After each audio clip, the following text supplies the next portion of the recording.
중개대상물은 법률로 정한다, 법령으로 정한다. 법령으로 정합니다. 몇 개 있었죠? 5가지가 있습니다. 그 5가지가 뭔지는 일단 알아야 돼, 그죠? 법률에 규정된 게 뭐 있더라? 토지하고 건축물 이렇게 나오고, 일단은 토지 부분에서 문제가 되는 건 이거 토지는 거래 단위가 필이죠.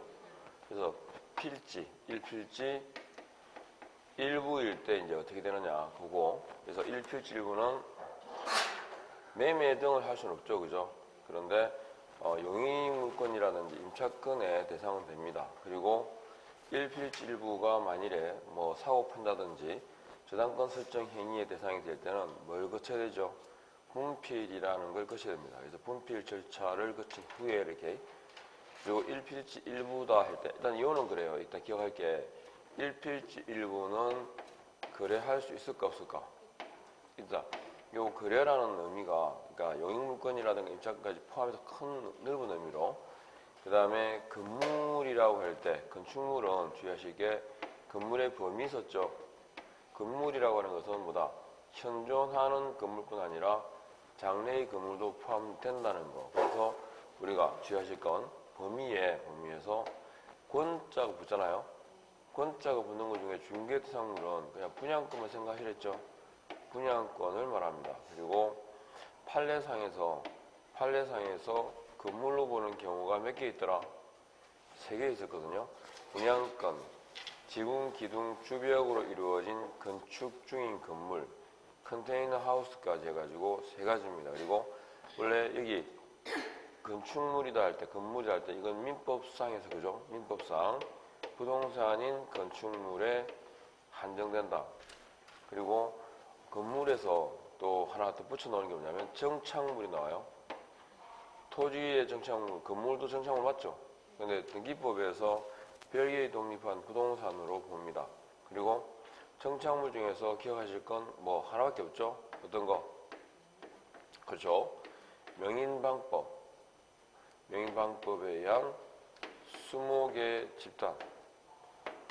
수목 됩니까? 됩니다. 또는 수목의 집단입니다. 그래서 요 토지하고 건축물까지 이렇게 2개, 일단 요 자꾸 언급하는 요 내용은 아셔야 되고, 그 다음에 대통령령에 의한 경우다 그럴 때 임목이 있었죠. 임목은 그 개념 정의가 중요합니다. 그래서 임목이다 할 때 임목은 어떻게 되죠? 임목 등록 원부가 있죠. 임목 등록 원부가 있습니다. 그 임목 등록 원부에 등록된 것에 한해서 소유권 보존 등기된 거죠. 소유권 보존 등기된 거. 그리고 임목이라고 하는 것은 수목입니까? 수목의 집단입니까? 수목의 집단입니다. 그리고 소유권 보존 등기함으로써 우리 등기부상 을구에서 확인할 수 있는 권리가 뭐죠? 저당권입니다. 그리고 저당권 설정 시에는 보험에 가입하겠죠. 그리고 저당권이 미치는 그 범위는 벌채된, 즉 벌채되어 분리된 수목에도 미친다, 미친다? 미친다. 뭐 그래서 그리고 임목은 수종 수량에 제한이 있을까 없을까요? 없습니다. 그리고 소유권 보존 등기했다라는 의미가 뭐였죠? 소유권 보존 등기했다라는 의미가 토지와는 별개의 독립한 부동산이라는 뜻이고, 따라서 토지 소유권 지상권 처분에 영향을 받는다, 받는다? 안 받는다. 그리고 임목 유무를 확인할 수 있는 건 임목 등록 원부, 임목 등기부, 그리고 해당 토지 등기부만으로도 임목 유무를 확인할 수 있다, 없다? 있습니다. 토지 등기부 어디였죠? 토지 등기부 표제부. 그래서 원래 그 등기부는 4구분되죠. 등기번호란 표제부, 갑구, 을구 이렇게. 임목은 일단 이 개념만 정확하게 아시면 됩니다. 그 다음에 공장재단, 광업재단이 있죠. 공장재단, 광업재단 해서 몇 개? 2개가 있는데, 일단 광업재단은 뭐 굳이 따로 볼 필요는 없는데, 광업재단은 기본 전제가 공장재단에 준한답니다. 그리고 두 가지의 가장 큰 차이는 공장재단은 제가 건물 그림 그렸던 기억하십니까? 두 개는 A 거고 하나는 B 거였죠. 동일 소유를 요하지 않습니다. 그런데 공장재단은 뭐다? 동일 광업권자에게 속하는 것으로, 그리고 재단을 구성한 이유, 재단을 구성해서 덩어리화됐죠. 해서 재단은 요거 주가 이겁니다. 이거 일체손 인증해서 한 개의 뭐로 부동산으로 본다. 따라서 재단에 속한 부분들은 분리처분이 될까요? 안 될까요? 분리처분할 수 없고 채무변제 등을 목적으로 개별 집행하는 것도 된다 안 된다? 개별 집행도 허용되지 않습니다. 그리고 이렇게 보존 등기함으로써 재단을 구성한 이유가 뭐였죠? 자금 조달입니다. 따라서 보존 등기를 하잖아, 그죠? 보존 등기를 하고 나면 매달 10월입니다. 보존 등기 후 10월 이내는 뭘 요한다? 재단권 설정을 요한다. 그러니까 10월 이내에 재단권 설정을 하지 않으면 보존 등기 효력은 무효다. 그죠? 일단 무조건 그 5가지고 5가지에 주로 언급되는 특징입니다. 그러면 시험 지문에 넣을 때 중개상물이냐 아니냐 물을 때 일단 5가지를 묻는데 주로 언급된 경우를 보면 수목의 집단은 될까 안 될까요? 수목의 집단은 안 되죠. 그 자체만으로는 되지 않습니다. 명인방법 이하든 임목법상에서 보존 등기 하든 그렇게 해야 되겠죠. 그 다음에 권리금 될까 안 될까? 권리금 안 되죠. 권리금이 5개 들어있지 않잖아요. 그러니까 고민을 어떤 물으면 인간인가 자꾸 생각을 해요. 생각을 권리금이라는 글자가 이거하고 다른 건 알잖아요. 들어갈 리가 없죠. 선박은요. 20톤 이상의 선박은 고민할 필요가 없죠. 왜? 5개 안에 안 들어있으니까. 중개대상물은 일단 기본적으로 하나, 둘, 셋, 넷, 5개 여기에 들어가야 됩니다. 이제 거기서 이제 문제가 되는 게 뭐냐면 건물인데 이런 것도 건물로 볼 거냐 말 거냐 이게 문제지. 대상이 되려면 일단은 뭐다? 건물이라 해야 돼요. 이해하시겠죠? 5가지 안에 들어가야 돼요. 그 다음에 뭐 권자 붙는 것 중에 중개대상물은 제가 분양권밖에 없다 그랬잖아요. 처음 왔어요? 응. 그럼 봐봐요. 권자 붙는 것 중에 중개대상물은 분양권밖에 없다 그랬죠. 그러면 대토권은 중개대상물이 될까 안 될까? 그렇지 안 된다 그래야지. 왜냐하면 답을 말씀했어요. 제가 뭐라고 드렸죠? 권자가 붙는 것 중에 중개상물은 분양권밖에 없어요 그랬잖아. 그러면 대토권이 되냐 안 되냐 물으면 그냥 아니에요 라고 하면 돼요. 그런데 우리가 보통 머리가 어떻게 돌아가냐면 대토권이 될까요 안 될까요 물었잖아요. 그러면 대토권이라는 걸 알면 상관이 없는데 대토권이라는 게 뭔지를 모르면 머릿속에서 자연히 뭐 들어갑니까? 대토권이 뭐지? 라고 하고 돌아가요. 공인중개사법은 그렇게 공부하면 시간이 걸려요. 필요 없어. 그렇게 공부할 필요가. 간단하게 대토권은 권자가 붙는 것 중에 중개사물은 분양권밖에 없어요 라고 했잖아요. 그러면 그걸로 끝이야. 그 다음에 대토권은 그러면 나오면 분양권밖에 안 된다 그랬으니까 무조건 안 되는 거지. 근데 그 대토권이 궁금해. 그럼 나중에 찾아봐요. 뭐 말하겠죠? 이 공인중개사법은 딱 거기서만 공부를 정리하면 돼요. 그걸 더 나가가지고 그 나중에 업할 때 하시면 돼요. 업할 때. 아셨죠? A는 B라 그러면 A는 B인 거야. 약속이니까. 그러면 머리가 좀 더 편한데 막 해집어요. 해집으면 뭐가 됩니까? 본인 머리도 해집어요. 안에서. 자, 일단 무조건 5가지에는 들어가야 되냐. 그러니까 간단하게 생각하면 돼요. 선박은 될까 안 될까? 안 되겠지. 20톤 이상 선박은 20톤 이상이든 미만이든 안 돼요. 무조건. 5개 안에 안 들어있으니까. 권리금이란 말도 없죠? 안 되고. 수목의 집단도 수목의 집단이라고 안 나와 있잖아요. 다만 수목의 집단인데 보존 등기하면 임목이 되니까 될 거고 그냥 액면상으로 그죠. 또 명인방법 갖추면 될 거고 그다음은 안 되는 거라 그죠. 그래서 그렇게 판단하시면 되는데 자꾸 머리가 복잡해지니까 하여튼 무조건 5개 안에 들어가야 돼요. 그러면 5가지 안에 들어가면 다 됩니까? 사유라 해야 되죠. 사유라는 말이 뭐냐? 사적 거래가 가능하다. 개인적으로 사적 거래가 가능하다. 그럼 반대. 국유 공유는 될까 안 될까? 안 되겠죠. 그죠? 국 공유는 안 돼요. 그럼 국공유 재산은 행정재산과 일반 재산으로 나뉘거든요. 그럼 될까 안 될까? 또 고민한다. 안 된다 했는데 고마. 그죠? 그러니까 국공유재산은 안 돼요. 그러니까 일반 재산이든 행정재산 두 개 나눠지는데 행정재산이든 행정재산은 아예 되는 경우가 없고 일반 재산이 예전에 우리가 그 전에 어떻게 불렸냐면 이걸 잡종재산이라고 했어요. 잡종재산은 개인에게 매각하거나 불화 처분할 수 있어요. 이해하겠죠? 그런데 그 방식이 공매 방식에 의하거든요. 그래서 개입할 여지가 없어요. 일단 그러니까 국공유는 돼야 안 돼? 안 돼요. 그래서 나오는 게 쭉 있잖아요. 무주부동산, 미채굴 광물, 포락지, 공유수면, 바닷가. 돼 안 돼? 안 되겠죠. 그리고 사유. 자, 그러면 사적 거래가 돼야 되는데 사적 거래가 제한되는 경우도 있습니다.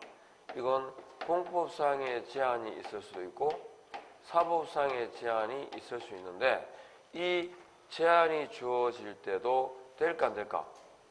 됩니다. 동그라미 크게 했죠? 그러면 다른 건 몰라도 적어놓고 동그라미를 크게 했었는데 이 정도는 기억해야 됩니다.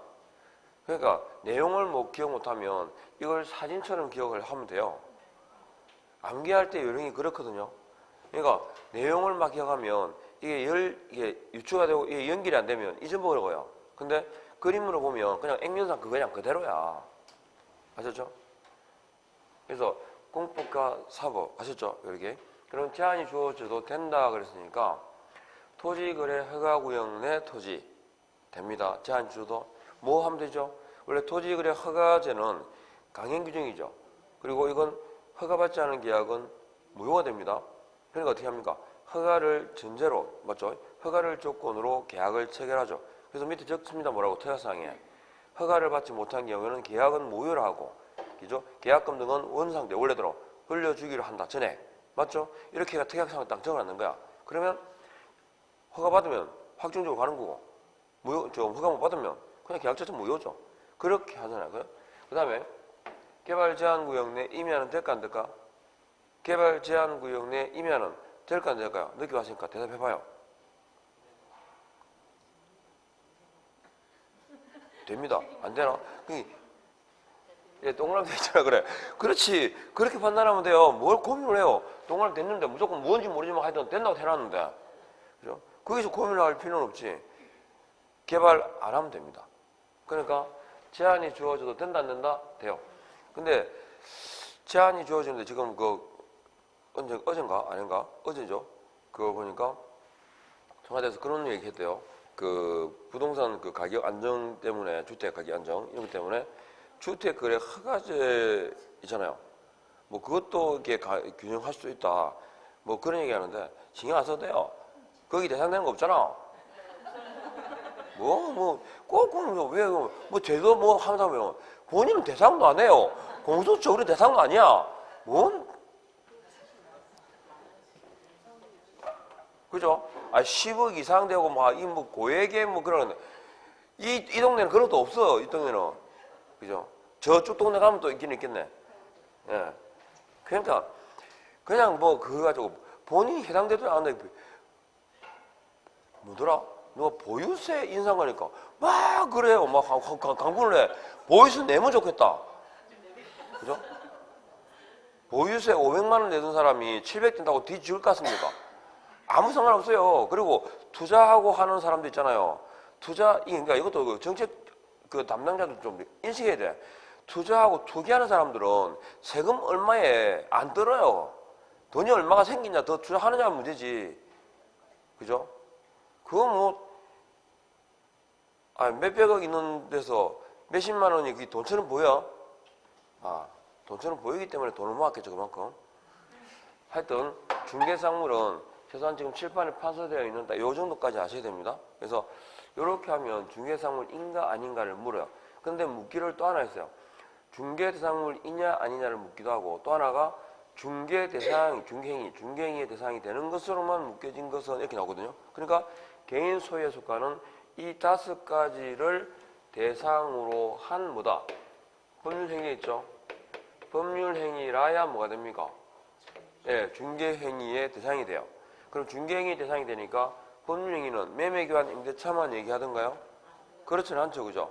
매매교환 임대차라는 그 계약에다가 권리의 득실 변경도 포함됩니다. 권리는 부동산에 관한 권리고 또 법률행위라 그럴 때 그 밖에 권리도 포함되는데 이 권리란 어떤 거냐 그러면 물건이 있겠죠. 그리고 물건만 되나 채권 되겠죠. 그리고 원래 법정 권리는 돼 안 돼?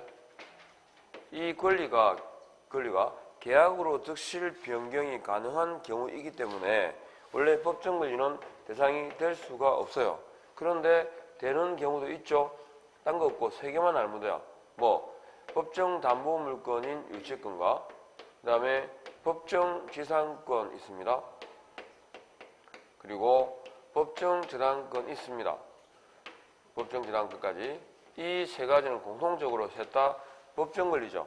법정 권리는 성립에 대해서는 관여할 여지가 없다. 그러나 이전 있죠. 유치권에 즉 점유나 피담보 채권을 함께 이전하는 경우라든지 법정 지상권에 혹은 법정 저당권에 이전에 가는 경우에는 개입할 여지가 있습니다. 그리고 이전하는데 여기 이전 있죠. 이 법정 권리가 제3자에게 이전된다는 말은 외부에 그 이전 사실이 공시된다 뜻이거든요. 그럼 뭔 뜻일까? 등기된이라는 말과 같은 거예요. 법정 지상권의 이전은 바꾸면 등기된 법정 지상권, 등기된 법정 저당권이라는 말과 같습니다. 일반 지상권화된 거다 이렇게 이해하시면 돼요. 그래서 이렇게 정리하고 그러면 법률 행위를 대상으로 하니까 그러면 반대는 뭘까요? 법률 규정에 의한 권리 변동을 얘기합니다. 이건 될까 안 될까? 안 돼요. 여기 해당되는 게 뭐 있더라? 상, 공, 판, 경하는 4개입니다. 상이 뭐죠? 상속, 공, 공용 수용, 판, 판결, 경, 경공매. 이건 개입할 여지가 없죠? 이렇게 하면 대상물 중개하고 쭉 끝납니다. 여기까지.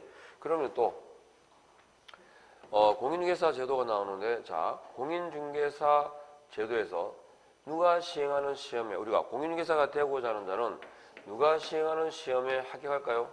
시도지사입니다. 그런데 예외적으로 누가 국장이 시행할 수 있죠. 그러니까 이게 원칙이고 이게 예외입니다. 그럼 이 둘을 묶어서 뭐라 불러요? 시험 시행기관장 그럽니다. 시험 시행기관장입니다. 그리고 시험 업무는 또 위탁할 수 있죠. 그죠? 위탁하는데 어디에다가 위탁을 하던가요? 공인중개사 협회하고 그러니까 누가 언제 어디서 이런 식으로 쭉쭉 풀어가면 돼요. 협회하고 그 다음에 공기업 준정부 기관입니다. 준정부 기관에 대해서 여기에 해당되는 게 산업인력관리공단 있죠. 해서 시험 시행의 주체가 하나, 둘, 위탁 시행까지 몇 개? 3개입니다. 그러면 이들이 시행하는 시험에서 우리가 이 공인중개사 파트는 주어가 중요하다 그랬죠. 본문에 시도지사가 나왔다. 이건 주어가 시도지사면 본문에 자격증이라는 단어가 들어있어요. 그리고 정책심의위원회 있죠. 정책심의위원회 임명, 위촉, 해촉은 누가 한다? 국토교통부 장관이 합니다. 이렇게요. 그러면 이들이 시행하는 시험에 누가 응시하느냐? 제한이 없죠. 응시 자격은 제한이 없습니다. 그러니까 응시 자격 없고 다만 2가지만 기억하면 돼요. 자격 취소가 됐죠. 몇 년간요? 3년입니다. 3년간 뭘 못할까요? 아무것도. 자격 취소된 사람이 3년간 할 수 있는 건 없습니다. 그 다음에 부정행위 있죠. 컨닝하다 들켰다. 몇 년일까요? 5년입니다. 5년간 뭘 못할까요? 시험만 못 칩니다. 시험만 못 친다. 그리고 주의하실 거 여기 5년이라고 하는 것은 시험 시행일부터입니까? 처분 있었는 날부터입니까?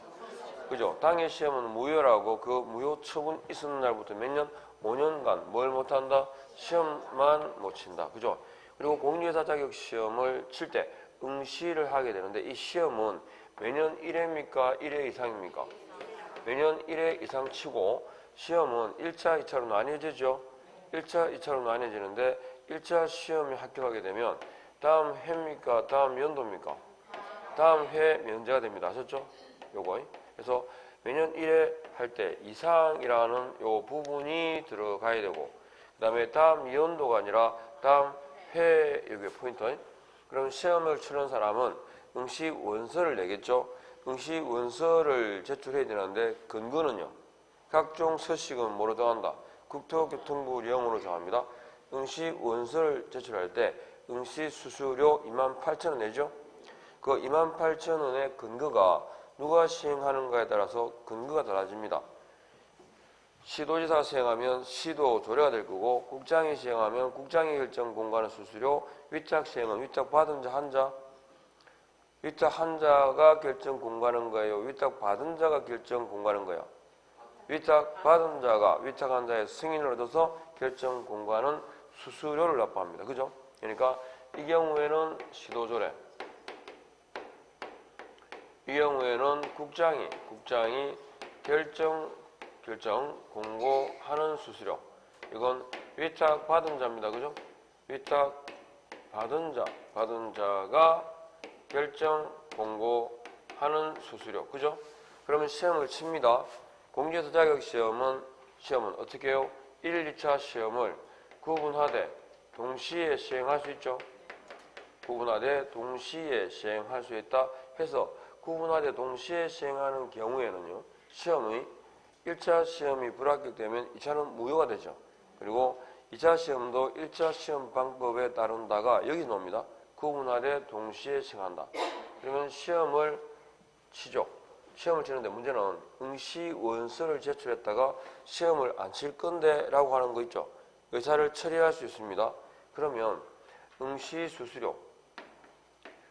수수료를 돌려주는데 응시 수수료에 반환 기준이 있습니다. 응시 수수료 반환 기준은 국토교통부 령으로 정해져 있고, 응시 수수료의 구체적인 반환 절차라든지 방법에 대해서는 방법은 어디서? 시험 시행 공고입니다. 구분하셔야 되죠, 그죠? 그러면 국토교통부령에 정해져 있는 응시 수수료 반환 기준은 그 전부 또는 일부를 반환하게 되어 있는데, 전부는 과온압, 그다음에 과온압 기책사유 접수기간 내에 전부, 일부는 60%, 50%를 돌려주죠. 접수기간 마감 다음 날부터 7일까지는 60%, 시험 시행 10일 전까지는 50%를 돌려줍니다. 그 응시 수수료 반환 기준. 자, 그러면 시험을 쳤어요. 시험을 치는데 이렇게 치죠. 매년 1회 이상, 그리고 구분하되 동시에 시행한다 해가지고 언급했고, 그럼 시험 쳤다. 합격자를 결정합니다. 1차 시험과 2차 시험에서 합격자를 결정할 때 1차는 예외 있어 없어요? 없죠. 무조건 통과해야 됩니다. 듣고 있습니까? 1차는 예외가 없다. 무조건 통과해야 된다. 그런데 2차도 과락 없이 평균 60점 이상 인자 중에서 합격자를 결정하는데 예외가 있습니다. 선발 예정 인원이 있죠. 선발 예정 인원을 사전에 공고하게 되면 바로 몇 점? 40점 이상 인자 중에서 고득점 순으로 결정합니다. 그죠? 선발 예정 인원을. 그런데 최소 인원이나 최소 비율을 사전에 공고하게 되면 바로 40이 아니죠. 정상적으로 선발을 하고 그 최소 인원 비율에 뭐하게 되면, 미달하게 되면, 아셨죠? 미달하게 되면 그때 몇 점? 40점 이상인자 중에서 고득점 순으로 합격자를 결정한다. 그러니까 최소라는 말이 나오면 뒤에 뭐가 오죠? 미달이라는 말이 와야 40점이 따라옵니다. 됐죠? 그러면 시험에 합격자가 결정되었다. 합격자 결정 공고는 누가 할까요? 시험 시행기관 장애합니다. 그러면 자격증 교부는 누가 할까요? 시도지사가 합격자 결정 공고일로부터 언제? 1월입니까? 30일입니까? 1월 이내에 자격증은 교부해야 될까요? 교부할 수 있을까요? 자격증 교부 의무입니다. 교부하여야 한다. 이렇게 해서 요 파트가 다 언급됩니다. 아셨죠? 그리고 우리는 시도지사가 종류가 두 개가 있거든요. 자격증을 교부한 시도지사가 있고 사무소 관할 시도지사가 있습니다. 여기서 시험을 쳐가지고 자격증을 받으면 교부는 누구? 부산광역시장입니다. 경남 양산에다가 사무소를 열었다? 그 사무소 관할 시도지사는 양산시장입니까? 경상남도지사입니까? 경상남도지사입니다. 양산시장하고 부산시장하고 동급이면 기분 되게 나쁠걸요. 부산시장은. 그러면 자격증 교부 시도 두 개가 다르잖아요. 그죠? 다를 때 자격증을 분실하게 되면 누구한테 재교부를 신청할까? 교부한 시도지사에게 한다. 아셨죠? 이렇게요. 그리고 정책심의위가 나옵니다. 이것도 별로 복잡하진 않아요. 정책심의위원회는 심의를 위해서 어디 있어요? 국토부에 있습니다. 국토부에 둔다, 둘 수 있다. 네, 둘 수 있다. 임의기관입니다. 없어도 됩니다. 그러면 기억할 건 요 정책심의위원회 심의사항이 있죠. 심의사항이 뭐였더라? 자, 일단 말로 쭉 연결하시면 자격을 취득했다. 그 다음 뭐 할까요? 중개하겠죠? 중개업을 한다. 중개업 육성입니다. 중개업 하니까 돈 받겠죠? 그래서 중개보수의 변경입니다. 돈을 받고 그리고 문제 생기면 책임지겠죠? 손해배상의 책임. 손해배상의 책임 보장까지 이렇게. 그 중에서 자격은 누구에 속한 업무입니까? 시도지사 속한 업무이기 때문에 공개사 자격시험 등 자격 취득에 관한 사항을 정한 때 시도지사는 준수해야 됩니다. 시도지사가 준수할, 즉 이에 따라야 한다라고 되어 있죠. 그리고 정책심의위원회 있잖아요. 심의위원회에 구성이나 운영이 있죠. 정책심의위원회 구성 운영에 관한 내용은 뭘로 정한다? 대통령령으로 정한다. 그러면 정책심의위원회 구성은 어떻게? 위원장과 위원으로 이루어집니다. 여기서 하나 기억하실 건 부위원장 제도가 있어 없어요? 부위원장 제도가 없어요. 그리고 위원장은 누가 될까요? 국토부 1차관이, 위원은 위원장을 포함한 7인 이상 11인 이내 위원으로 이루어지고 임기는 2년입니다. 국토교통부 장관이 임명 위촉하죠. 그래서 위원장과 위원회에 관한 딱 기본 내용입니다. 요건 어디서? 대통령령에. 그러면 여기에 간사는 없죠. 간사 지명은 정책심의위원회 내부적인 경우라고 보시면 돼요. 그래서 누가? 위원장이 정합니다. 또 운영에 관한 내용이 나오는데 위원장은 회를 소집하고 회를 대표하겠죠. 그러면서 개의정족수하고 의결정족수를 기억하셔야 돼요. 회의를 개최하는 건 제적위원 가반수고요. 의결정족수는요. 출석위원 가반수를 말합니다. 아셨죠? 그리고 위원장이 직무를 수행할 수 없게 되면 위원이 대행하겠죠. 위원장 위원밖에 없으니까. 그러니까 누구? 위원장이 미리 지명한 위원입니다. 부위원장 제도가 없습니다. 요거. 그리고 대통령령으로 정하는 이 운영에 관한 사항 말고 세부적인 거 있죠. 그걸 우리는 운영세칙 그럽니다. 운영세칙은 여기에 규정된 게 아니잖아요. 아니니까 내부적인 거야. 누가? 위원장이 정한다. 이렇게 연결하시면 돼요. 됐죠? 임기하고 그렇게 딱 연결해서. 그리고 하나 주의할 게 요거 있습니다. 정책심의위원회 위원이 심의할 거 아닙니까? 심의하는데 위원 자체가 안건의 당사자인 겁니다. 그러면 팔은 안으로 굽을까요? 밖으로 굽을까요? 안으로 굽는 게 당연한 거고 안으로 굽는다고 비난할 일은 아니지. 그러니까 사회적으로도 마찬가지. 조직체를 만들 때 안으로 굽을 상황 자체를 안 만들면 돼요. 뭔 말이겠죠? 그러면 결과는 안으로 굽겠다고 굽을 수 있는 상황을 만들어 놓고 안으로 굽었다고 지랄하면 그건 잘못된 거지. 그건 말 그대로 지랄이지. 아니 그 상황을 안 만들어야지요. 그러니까 위원이 안건의 당사자인 경우에는 어떻게 돼요? 아예 심의해서 어떻게 한다? 배제시킨다. 그게 절칙입니다. 그리고 안건의 당사자가 그죠?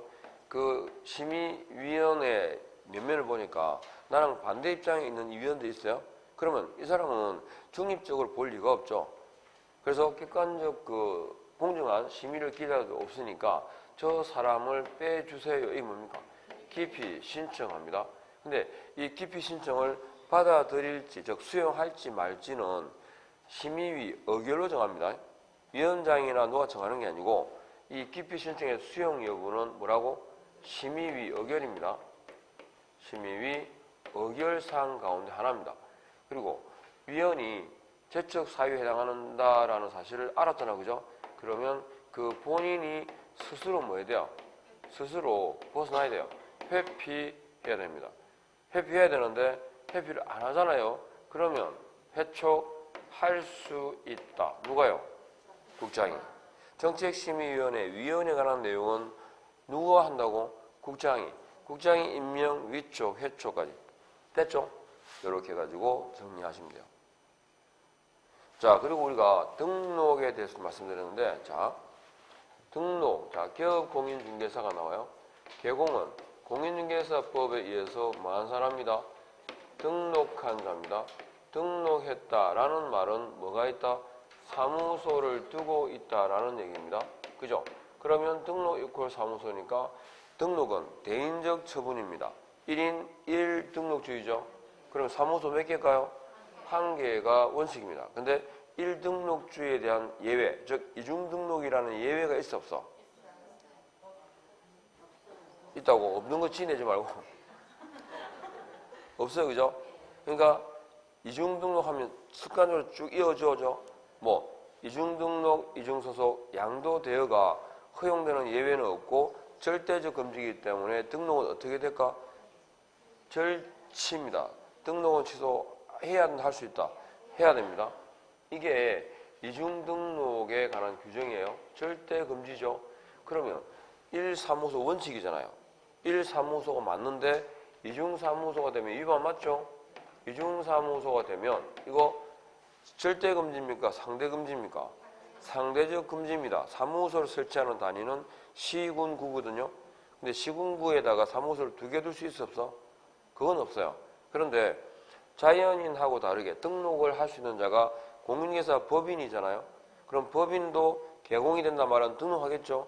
근데 법인이 등록을 2번 합니까? 그럴 수는 없어요. 그러면 법인이 등록을 해서 법인인 기업 공인중개사가 됐다라는 말은 사무소가 있다는 거죠. 그런데 자연인처럼 왔다 갔다가 안 되기 때문에 시군구 단위에다가 중개 행위를 할 수 있는 장소적인 근거를 둘 수 있어요. 그게 뭐냐면 분사무소예요. 분사무소를 등록하겠어요? 설치할 때 신고하겠어요? 신고합니다. 그래서 신고를 하게 되고 둘 수 있는데, 그러니까 사무소를 2개 이상 두는 자도 있어 없어? 있죠. 그게 법인이에요. 그러니까 이중사무소를 금지하지만 2개 이상 사무소를 두는 예외도 있기 때문에 이중사무소라고 하는 것은 절대 금지입니까? 상대적 금지입니까? 상대적 금지예요. 그러니까 위반하더라도 등록은 취소해야 한다. 할 수 있다. 할 수 있어요. 이해하겠죠? 할 수 있어요. 그러나 둘 다 위반하게 되면 이건 1대1 병가입니다. 이중등록은 등록을 취소하고 몇 대 몇? 1대1. 이거는요. 사무소 등록을 취소할 수 있고 1대1입니다. 아셨죠? 그래서 등록과 사무소에 관한 경우 이렇게 이해하시면 되고, 그러면 우리가 등록한 사람이 개공인데, 자, 개공이 된다 할 때 등록의 성격을 말씀드렸는데, 이거 대인적 처분 그랬죠? 일신 전속성이니까 양도돼야 안 되죠. 그리고 등록을 신청할 때 등록 기준을 갖추면 등록은 해줘야 돼, 안 해줘야 돼? 해주어야 한다. 기속성이에요. 그죠? 그리고 원래 일반인 있잖아요. 자, 일반인은 중개할 수 있어 없어요?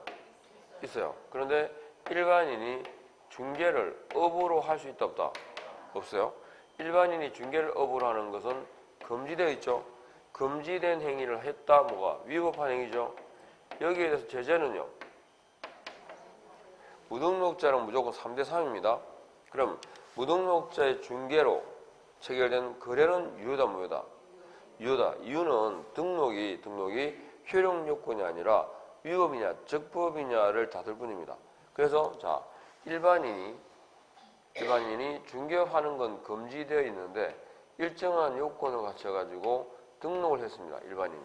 근데 여기서 일반인이란 뭘 말할까요? 중개업에 종사하지 않는 자를 말한다. 이렇게 이해하는 거예요. 중개업에 종사하지 않는 자가, 그죠? 일반인, 그러니까 공인중개사가 중개업에 종사합니까? 공인중개사가 중개업에 종사하는 사람입니까? 공인중개사 어디 있어요? 집에 있어요. 뭐예요? 밥해요, 밥. 아셨죠? 중개업하는 게 아니고. 그러니까 그걸 통칭해서 그냥 일반인이라 하는 거예요. 중개업에 종사하지 않는 자. 그러면 일반인이 등록해가지고 등록하게 되면 이제 중개업이 될까 안 될까요? 됩니다. 그리고 금지되어 있던 금지, 부작입니다. 금지되어 있던 것을 풀어줍니다. 부작위 해제라는 명령적 행령이 즉 성격상 허가합니다. 그리고 위법했던 행위가 뭐가 된다? 적법한 행위가 된다. 따라서 등록이라고 하는 것은 적법하게, 즉 위법했던 행위가 적법한 행위가 되도록 해주는 절차를 말한다. 등록이라고 합니다. 그러니까 사법상의 계약의 효력을 부정하지 않는다. 이해하겠죠? 적법성입니다. 그러면 우리가 기본 절차를 쭉 말씀드리는데 우리가 현행법상에서 질문에 대한 대답하시면 돼요. 등록 신청이 가능한 자가 누구예요?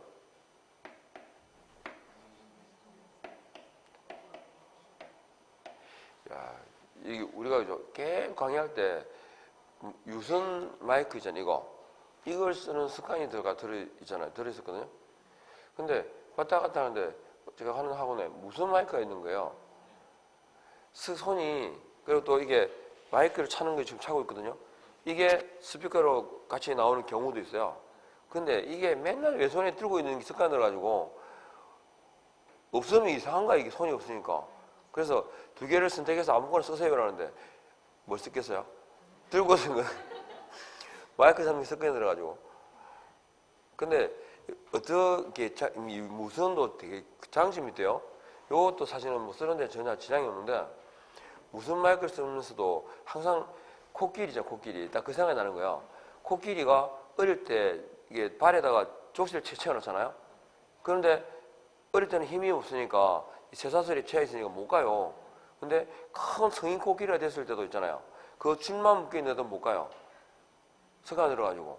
이게 있다고 생각하고 있잖아요. 이게 습관이 들어가지고. 왜 위에서 왔다 갔다 하는 거야. 근데 강의하다가 순간 아 맞다, 이 줄이 없지. 그 생각이 들어요. 그럼 왜 이게 하고 느꼈냐면 처음에 강의를 할 때 하다 보면 있잖아요. 못 따라오는 게 제일 힘들어요. 그죠? 무슨 말을 하는데 뭐 설명 듣다가 이제 지금 뭐지? 막 생각하다가 보면 책 보면 어디 하는지 모르겠어. 그러니까 막 헷갈리잖아요. 그래서 위에서 보면 안 보이냐면 또 보여. 답답하잖아요. 그래서 가서 여기 있잖아. 이거 여기 딱 집어주고 싶은데 그게 안 됐거든요. 근데 이게 마이크 줄이 없는 거야. 그래가지고 이 복습하고 할 때 있잖아요. 그 자리에 이 위에 안 있어요. 카메라 잡든가 말든가. 이 돌아다니기 재밌대. 좋을 수가 없어. 수업에 집중도가 있잖아요. 짱이요. 졸면 이제 내가 바로 가거든요. 어제 뭐 했어요? 그리고 발 앞에 왜 이 말을 했을까요? 졸았기 때문에 말을 하고 있는 거죠. 자, 현행법상의 신규 등록이 허용되는 경우가 누구라고요? 공인중개사하고 법인이에요. 근데 공인중개사라고 할 때 공인중개사 자격 있는 사람 중에서 빼야 될 사람이 있어요? 누구가? 소공은 포함되어 제외돼요. 제외된다라는 거 아시겠죠? 왜냐하면 소공이 등록을 해버리면 자기 사무소를 두잖아요. 그러면 이중 소속이 돼요. 아셨죠? 그래서 빼야 돼요. 그리고 이 법인이라고 할 때는 영리겠어요? 비영리겠어요? 영리예요. 우리가 뭐 사회봉사하기 위해서 하는 건 아니잖아. 근데 법인이에요. 법인. 그러면서 가로 열고 뭐 빼야 돼? 사회적 협동조합은 빼야 돼요. 비영리. 이해하겠죠? 각각 하나씩 빼는 게 있으면 지나가듯이 들으세요. 그래서 법인이라고 할 때는 상법상의 회사하고 협동조합을 말하는데 사회적 협동조합은 포함된다, 제외된다? 예, 사회적 협동조합은 제외돼요. 이게 뭐예요? 등록 신청자예요. 그러면 등록 신청을 누구한테 하죠? 등록관청에게 합니다. 그죠? 등록관청에게 하는데 그러면 등록관청이 누구예요? 시, 군, 구의 장을 말합니다. 누굽니까? 시장군수 구청장입니다. 그러면 시장군수 구청장 그랬는데 시군구장이라 할 때 이 등록관청은 사무소 관할청입니까? 주소지 관할청입니까? 사무소 관할 시장군수 구청장을 얘기하죠. 그리고 시장이 뭐라고 되어 있냐면 구가 설치되지 아니한 시의 시장 이렇게 되어 있거든요. 구가 설치되지 아니한 시의 시장 그러니까 그 구에 어떤 군지 특정했어 안 했어? 안 했어요. 우리가 구라고 하면 자치구가 있죠. 자치구가 있고 광역시 밑에 광역자치단체 밑에 있잖아요. 광역자치단체 밑에 있는 기초자치단체인 자치구가 있습니다. 그리고 또 하나가 행정구가 있습니다. 행정구, 자치구의 반대니까 비자치구겠죠. 그냥 구라는 지역상에 그죠? 행정상 편의를 위해 가지고 지역을 나눈 거예요. 분구라고도 하고 이걸 행정구, 비자치구 그래요. 그러면 지금 시장이라 할 때 구가 설치되지 아니한 시 그랬죠. 어떤 군지 특정해서 안 했어. 안 했기 때문에 자치구든 행정구든 상관이 있다 없다? 없다는 겁니다. 그래서 구라는 명칭만 쓰게 되면 등록관청은 구청장이에요. 구청장이에요. 아니면 시장이에요. 구청장이에요. 그러니까 구라고 하는 것은 자치구, 비자치구를 구분하지 않고 뭘 한다? 명칭상의 구를 말한다. 이렇게 이해하시면 돼요. 등록관청이. 이해하겠죠? 그래서 뭐 우리가 광역시 있잖아요. 시도 그럴 때 광역시 밑에 있는 게 자치구죠. 그러니까 8대 광역시 그랬는데 우리가 노래 얘기했잖아요. 서울, 대전, 대구, 부산, 찍고 그죠? 서울, 대전, 대구, 부산, 찍고 아하 맞죠? 그 다음에 인천, 광주 하나, 둘, 셋, 넷, 다섯, 여섯 또 있어요. 뭐 울산 네? 울산 보통 묶어서 부울경 그러죠. 부울경 그래서 울산 그러면 둘, 너희에서 7개요. 근데 8대 광역시 들어갔죠. 그럼 뭐가 돼요? 세종자치시가 들어가요. 근데 세종자치시는 단일시이기 때문에 밑에 구가 없어요. 그래서 서울, 대전, 대구, 부산 찍고 인천, 광주, 울산 아시죠? 여기 밑에 있는 게 뭐라고? 자치구예요. 그러니까 이것 말고도 구라는 명칭을 쓰는 게 많아요. 대표적으로 우리 신문상에 보통 많이 나오는 게 어디겠어요? 분당, 그죠? 일산, 분당, 일산 이랬잖아요. 경기 있죠? 경기도 성남시 분당구, 그죠? 그 다음에 경기도 고양시 일산구, 경기도 수원시 팔달구, 경기도 안산시 다른구, 있죠? 그 다음에 전주도 있어요. 그리고 포항도 있어요. 창원시도 있어요. 그 시에는 구가 있죠? 구가 있지만 그게 뭐야? 행정구예요. 비자치구인. 그러니까 자 경기도 성남시 분당구에 사무소를 둡니다. 등록관청은 누굴까요? 분당구청장입니다. 그러면 등록 신청서를 누구에게 제출한다? 분당구청장에게 제출한다 이 말입니다. 그리고 등록 신청 시에는 개인은 2만 원, 법인은 3만 원이라는 등록 신청 수수료를 납부합니다. 그 수수료 납부의 근거가 시군구 조례거든요. 어디 조례겠어요? 성남시 조례가 정하는 등록 신청 수수료와 등록 신청서를 분당구청장에게 제출하여야 한다라는 얘기입니다. 알겠죠? 그래서 요 개념 구분 정도만 잘 하시면 돼요. 그래서 우리가 등록의 순서도 쭉 보게 되는데 등록의 순서는 보정과 등록과의 관계만 정확하게 아시면 돼요. 자, 볼까요? 공인중개사 혹은 법인이 뭐 할까요? 등록을 신청합니다. 그죠? 그러면 등록 신청을 하게 되면 이건 이제 공인중개사 법인이 누구한테 등록관청에게 했겠죠? 그러면 7일 이내에 등록 기준에 적합 여부를 확인하고 서면으로 등록 신청이 수리된 사실을 뭐한다? 통지를 합니다. 통지되었다 이퀄 뭐죠? 등록이 되었다 이퀄 이제 개업 공인중개사다. 그죠? 그런데 즉시 중개업에 종사할 수 있어 없어요? 없죠. 등록을 신청하고 등록이 되었습니다. 그러나 바로 업무를 개시할 수 없다. 실무적으로 중개사무소에 뭐가 게시되어 있을 것? 등록증이 게시되어 있습니다. 그러면 바로 업무를 개시할 수 없고 중개 업무 보정의 보정을 설정합니다. 보정보험, 그 다음에 공제, 공탁이라는 세 가지 방법 중에 하나를 선택하죠. 그러면 보정 설정을 하게 되면 보정기관에서는 보정서를 교부하겠죠. 그리고 보정 설정을 하고 공개사 법인이라는 계공이 보정 설정, 보정을 설정했다고 뭐합니까? 신고를 합니다. 근데 꼭 신고를 할 필요는 있다 없다? 없다라고 말씀드렸고, 보정 설정 신고를 하게 되면 등록관청은 보정 설정 여부를 확인하겠죠. 설정 여부를 확인하고 지체 없이 뭐합니까? 등록증을 교부합니다. 등록증의 교부를 하면 이제 업무를 개시하겠죠. 근데 업무를 개시한다 할 때 이 업무 개시 전까지 해야 될 게 두 개잖아요. 그게 뭐다? 보정 설정과 인장 등록입니다. 그래서 업무 개시 전까지 인장 등록을 끝마쳐야 되지만 인장 등록은 등록 신청 시에도 같이 할 수 있죠. 등록 신청서가 동시에 뭐가 됩니까? 인장 등록 신고서라고 같이 사용하고 있죠. 그래서 인장 등록은 이때도 할 수 있고 언제까지 해야 되죠? 업무 개시 전까지는 해야 됩니다. 두 개를 말씀드리는 이유가 종교의 의미가 달라요. 업무 개시 전까지는 인장 등록을 하여야 한다고, 인장 등록 신청 시에 할 수 있다고, 그리고 개업공인중개사가 등록 신청 단계에서 업무를 개시한 경우에는 개공이다, 무등록자다? 무등록자입니다. 그러면 등록의 통지를 받은 자가 보정 설정 없이 중개 업무를 개시한 경우는 무등록자입니까? 개공입니까? 개공이죠. 등록에 개공이 되는 때를 언제를 기준으로 하느냐?